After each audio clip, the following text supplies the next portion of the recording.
of Almighty Allah. Hello dear students, how are you? I hope you're all doing well. سلامونه ګرانو زده کوونکو، وخت مو په خیر. هیله لرم چې تاسو ټول به روغ جوړ اوسئ، خپل تېر لوستونه به مو لوستي اوسي او نوي لوست لپاره به چمتو اوسئ. ګرانو زده کوونکو، زموږ د نن ورځې لوست د اووم فصل دریم لوست ده. د اووم فصل لومړی او دویم لوست مو یو ځای ولوسته. نن د اووم فصل دریم لوست لولو. ټایټل یې چې ده د دې لوست ګرامر ده. بیرته هماغه تیر شوي ګرامرونه باندې څه شی کوو، یو ریویو کوو د دې لپاره چې هماغه ګرامرونه بیرته موږ مرور کړو. همدې لپاره یې موږ ته څه شی راوستی ده، پاست ټینس یې راوستی ده، د دې تر څنګ پرزنټ پرفیکټ ټینس یې راوستی ده، خو ډېر فوکس یې دلته په پاست ټینس باندې کړی ده. ښه، کوم ځای چې کتاب کې ویلیو هغه د پرزنټ پرفیکټ ټینس په اړه ده او پاست ټینسز په اړه باندې ویل دي. ښه، راځو تختې ته او دغه ګرامر سره لولو. نو ګرانو زده کوونکو، عنوان چې ده ریوایزینګ د پاست ټینس. دلته موږ څه کوو، لکه څنګه مو چې وویل ریویو کوو، یو تکرار کوو بیرته په پاست ټینس باندې. ښه، دلته موږ ته پرزنټ پرفیکټ ټینس ویلی ده چې پرزنټ پرفیکټ ټینس موږ په کوم وخت کې استعمالوو. ښه، ویلی دي چې when something had happened but we do not know exactly when. کله چې یو څه پېښ شوي اوسي مګر موږ په دې باندې نه پوهېږو چې دقیقا په دې نه پوهېږو چې کله دغه کار پېښ شوی ده یا هم دغه کار سرته رسېدلی ده. دویم کې something had happened، یو څه پېښ شوي دی and affects the present time، او د دې تاثیرات په کوم وخت باندې، په کوم زمان باندې ده، په حال باندې هم د دې تاثیرات یعنی راتللی شي. دلته وایي چې happened، که happened ته وګورئ دلته پاست ټینس د ای ډي خوړلی ده، د دې لپاره چې ویل دي چې یو څه په تیر وخت کې ترسره شوي دي یا هم پېښ شوي دي مګر تاثیرات یې په پرزنټ ټایم باندې یا هم په اوس وخت باندې هم شته دي یا پاتې دي. ښه، لکه دلته ویل دي everyone has heard of William Shakespeare، هر چا د ویلیام شیکسپیر په اړه باندې اورېدلی دي. ښه، questions ته راځو. do we know when they heard؟ آیا موږ په دې باندې پوهېږو چې دوی کله د شیکسپیر په اړه باندې اورېدلي وو؟ دلته خو عمومي موږ وویل چې ټولو د شیکسپیر په اړه باندې اورېدلي دي او ځینې اکثره کسان، ډېری کسان یې پېژني هم، خو په دې باندې موږ نه پوهېږو چې دوی کله، دلته وین راغی یعنې کله دوی د شیکسپیر په اړه باندې اورېدلي وو. دویمې پوښتنې ته do they know about him now؟ آیا اوس هغه خلک چې چا د شیکسپیر په اړه باندې په تیر وخت کې اورېدلي وو اوس هغوی پیژني شیکسپیر؟ راځو سمپل پاست ټینس ته. وایي we use the simple past when we can give a time or date in the past. time او date دلته مشخص شو. وایي پاست ټینس هغه وخت موږ استعمالو کله چې موږ کولی شو چې هغه خپل سنټنس ته څه شی ورکو. کله چې اگزامپل جوړو په هغې کې ټایم او ډیټ موږ څنګه کو مشخص یې کو. نو په پاست ټینس کې موږ کولی شو چې ټایم او ډیټ څنګه کو مشخص کو، مګر په پرزنټ کې پرزنټ پرفیکټ کې موږ ته دا نه و معلوم چې دغه کار په کوم وخت کې ترسره شوی دی، یعنی ډیټ او ټایم یې موږ ته نامعلومه و. لکه وایي شیکسپیر lived about 400 years ago. شیکسپیر 400 کاله مخکې ژوند کړی ده یعنی اوسېده. دلته اوس وایي چې do we know when he lived؟ آیا موږ په دې باندې پوهېږو چې هغه کله ژوند کو؟ دلته ډیفینیټلی وي نو، دلته موږ څنګه دغه کلونه موږ ذکر کړل چې دومره کلونه مخکې شیکسپیر ژوند کو. د دې تر څنګ is he alive now؟ آیا اوس هغه ژوندی ده؟ کولی شو چې دلته موږ جواب ورکړو چې هغه ژوندی ده یا نه ده. د دې تر څنګ کله چې موږ دغه پاست ټینس اکټیف نه پاسیف فارم ته چینج کوو نو د دې سټرکچر بیا هم څه شی راځي، was were پلس پاست پارټیسیپل راځي. was were پلس پارټیسیپل د او کله چې موږ پاست ټینس له اکټیف نه پاسیف ته چینج کوو نو د دغه سټرکچر په مرسته موږ څه کولی شو، خپل سنټنس، خپل اگزامپل د اکټیف فارم نه پاسیف فارم ته چینج کوو. ښه، نو ګرانو زده کوونکو دا یو کویک ریویو د پاست ټینس یا هم پرزنټ پرفیکټ باندې چې په کتاب کې هم موږ ته همدغه معلومات راکړي وو. راځو خپل پاتې لوست ته. پیج نمبر 83 grammar section. The past tense can be used in the active or in the passive. لکه څنګه چې هر ټینس موږ اکټیف نه پاسیف ته چینج کوو دغسې پاست ټینس هم چینج کوو. Active. Dickens wrote novels. Passive یې څه شی ده؟ novels were written by Dickens. was ور راغلی ده دلته او د فعل دریم حالت یا هم past participle راغلی ده. question form ته کرا شو did Dickens write that play؟ passive ته was that play written by Dickens؟ so Dickens wrote those novels didn't he؟ tag question ده دلته. those novels were written by Dickens weren't they؟ دا active نه passive form ته راغی. Dickens did write that play did he؟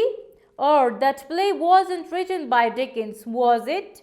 سنگولر او پلورل کې کچیر تراولو یعنی ډیټ کې پښتنه شوی و او واز کې کولای شو چې هم په واز کې پښتنه وکړو هم په ډیټ کې پښتنه وکړو او ځواب ورکړو. لاندې ویل دي ګرانو زده کوونکو the verb be does not have any helping verbs in the past. ویلي دي verb دغه be verb چې ده موږ سره to be verbs چې دي دلته یې موږ سره هیڅ helping verb یا هم مرستندویه فعل نه ده اخیستی په کله چې موږ په past tense کې mention کړی ده یعنی په past tense کې چې کله موږ جمله جوړه کړې ده دلته to be verb his helping verbs ته اړتیا نه ده پیدا کړې. Shakespeare was a poet. Dickens was not a poet. Why Shakespeare یو شاعر و مګر Dickens شاعر نه و. Were Shakespeare and Dickens writers؟ آیا شیکسپیر او Dickens لیکونکي ول؟ Yes they were. هو دوی لیکونکي ول. in if clauses راځو if clauses ته د if قضیو ته راځو وای in if clauses the past tense does not show past time. کچیرته په if clauses کې یا هم if قضیو ته راشو دلته past tense کې چې کله موږ جمله جوړو دلته موږ ته past time یا هم تیر وخت نه منشن کوي نه ذکر کوي. it shows that the idea is unlikely imagined or impossible. موږ ته څه شی ښیي کله چې په if clauses کې موږ past tense کې جمله جوړو دا موږ ته یو ناشونی نظریه ښیي یا هم تصور ښیي یا هم ناممکنیت ښیي چې دغه کار هیڅ امکان نه لري. if Shakespeare lived today کچیرې شیکسپیر نن ژوندی وای he would use different English هغه به بیلابیل انګلیسي استعمالولی یا به یې ګټه ترې اخیسته. if Shakespeare were alive today he would use different English. if I were you I would read as many books as possible. وای کچیرې زه ستا په ځای وای ما به دومره کتابونه لوستي وای څومره چې امکان لره. نو ګرانو زده کوونکو دغه ګرامر سیکشن مو چې ولوسته اول پریزنټ پرفیکټ ټینس پاست ټینس بیا د دې ترڅنګ په پاست ټینس کې موږ خپل جمله له اکټیو نه پاسیو ته کوم رقم یا هم د کوم سټرکچر په مرسته باندې یې موږ له اکټیو نه پاسیو ته چینج کوو او د اف کلاسز کې هم کوم معلومات یې چې راکړی دا مو ولوسته. نو ګرانو زده کوونکو د دې لپاره چې تاسو وکولای شئ هر چیرته او هر وخت جملې اکټیو نه پاسیو فارم ته چینج کړئ. د دې لپاره څه شی وکړئ نور هم سرچ وکړئ جملې اول په اکټیو فارم کې په هر ټینس کې نو سپیشلی نن په پاست ټینس کې تاسو څه شی وکړئ دغه ریسرچ وکړئ وایي ګورئ چې اول په اکټیو کې فارم کې موږ څنګه جملې لیکو بیا په پاسیو فارم کې چینج کړئ تر څو مو ښه زده شي. خیر راځو خپل پاتې لوسته. ګرامر A. Make questions about these sentences. تاسو ویل دي چې دغه جملو په اړه باندې پوښتنې جوړې کړئ. Do not forget the question mark. مګر question mark یا هم د سوالیه هیره نه کوي. Number 1. Dickens wrote Great Expectations. When? وای ډیکن چې دا لیکلی او څه شی یو ناول په نوم د Great Expectation په دلته بریکټ کې تاسو ته when درکړی ده یعنی کله باید دغسې پوښتنه جوړه کوي چې ډیکنز کله دغه کتاب د Great Expectations په نوم باندې لیکلی و. Number 2. Abdullah asked Umar about the library. Why? Number 3. The stories were rewritten. How? دا قصې یا داستانونه بیا لیکل شوي وي په براکټ کې د how یعنی څنګه. Number 4. The interview with Shabnam took place somewhere. Where دلته پوښتنه کړې ده چې کوم ځای کې په WH کې پوښتنې کړې دي. Number 5. They got help from some countries. Which countries? له کومو هیوادونو نه دوی مرستې ترلاسه کړې وې. And number 6. Shakespeare wrote a play called The Merchant of Venice. When?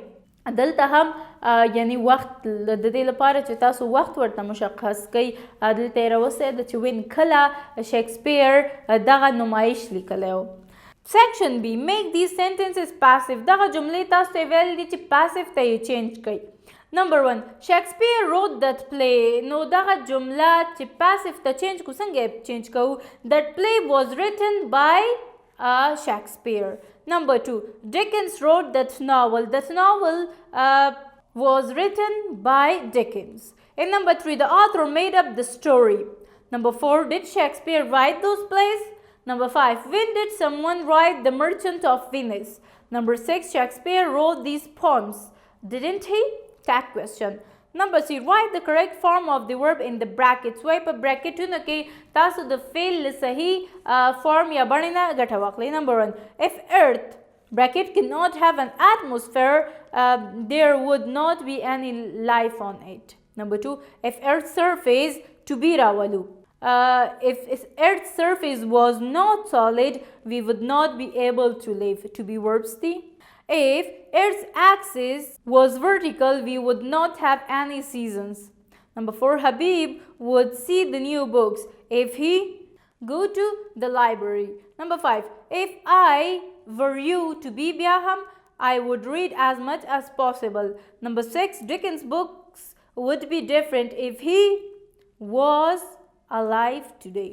نو ګرانو زده کوونکو دغه د پریکټیکل سیکشن د ځینې پوښتنې درته ما جواب کړلې. تاسو هم بیا کتاب ته مراجعه وکړئ او دغه پوښتنې کوم چې تاسو ته اول ویلې دي چې دغه سنټنسز کوېسچن ته چینج کړئ، د دې ترڅنګ پاسیف ته او د ټو بي ورب صحیح حالت نه ګټه واخلي، یعنی د فعل صحیح حالت نه. دریم سیکشن چې ویلي وو چې د فعل صحیح حالت نه تاسو په دغه براکټونو کې ګټه واخلئ او جمله تکمیله کړئ. So dear student, this was our today's lesson. If you had any question in this section, you can leave us comments in our comment box, and have a nice time till our next lesson.